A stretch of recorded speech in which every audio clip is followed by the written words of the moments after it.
I hadn't I hadn't seen the hadn't realized the ball was in both of them, and the especially back in when these tales were being told, I can imagine a ball being something that's sort of got the feel of chaos to it, Mm, in that like not a lot of things were perfectly round. mm, And a ball is generally fairly round, and when you like it'll bounce all over the place is my point. Like who knows, it's yeah, gonna yeah. roll, it's gonna roll down, you're gonna like find it down the street. Like it doesn't stay in one place. It's Mm, constantly moving. It's got this perfect nature to it, but it's mm, constantly moving. You can't pin it down. And so sort of following the ball can be very um or losing the ball also could be like being drawn away into something. Like, oh, my thing went somewhere unknown. I know not where, for I know not why, you know. Um, so yeah. The ball is a stronger symbol than I was thinking of what the sharpshooter is doing on a non-metaphorical level. He's following something very crazy that's just going, he doesn't even know where. And yeah, the amount of faith required for us to do that in our own life is pretty immense. It's pretty scary. If you think of doing that in your life, of like, okay, I'm gonna follow something that doesn't make any sense but feels right to me wherever it goes, and who knows where it's going. I don't even have any idea where it's going, yeah, you know.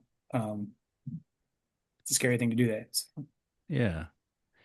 And maybe the beginning of that journey is often a known part. Like I was thinking of the little girl in the story I just mentioned where she's always playing with the ball, and there's a playful aspect obviously too, and childlike and whatnot.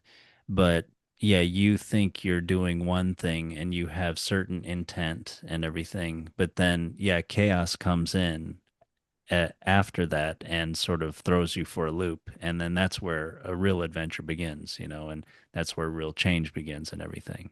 Oh yeah, yeah, yeah. Even if you throw the frog against the wall and you kill it, if yeah, I'm remembering that story correctly, she it's been a does, yeah. while. Yeah, Or cool. I mean, but trying to, but then yeah, which else, and then he becomes a prince. But yeah, he yeah, she's very much reluctant to to go to the next part of the story. Maybe it's something like that. It's something about maybe how we're reluctant to even grow up, or just the unknown, the Hmm. next thing. We're not necessarily always eager to go to that. Yeah, and I think that ties right back into this because where he's going is the edge of destruction, Yeah. and Yeah. that I can imagine following something unknown to something even that just feels like the edge of destruction would be Mm. terrifying. Because like what if I don't know, what if this is wrong? What if I made this up? What if I'm not following what if there's something wrong with the ball? How do I know it's leading me to the right place? Yeah. You know, but it leads him to what, like a giant wall of fire, Yeah.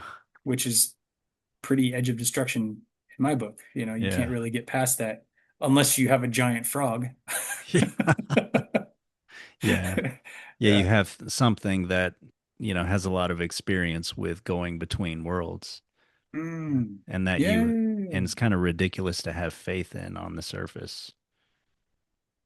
Yeah, So exactly. what is Exactly. that, like Frodo or something? Frodo is the weakest kind of guy, is the one that's going to save the world. I mean, Yeah. The little hobbit.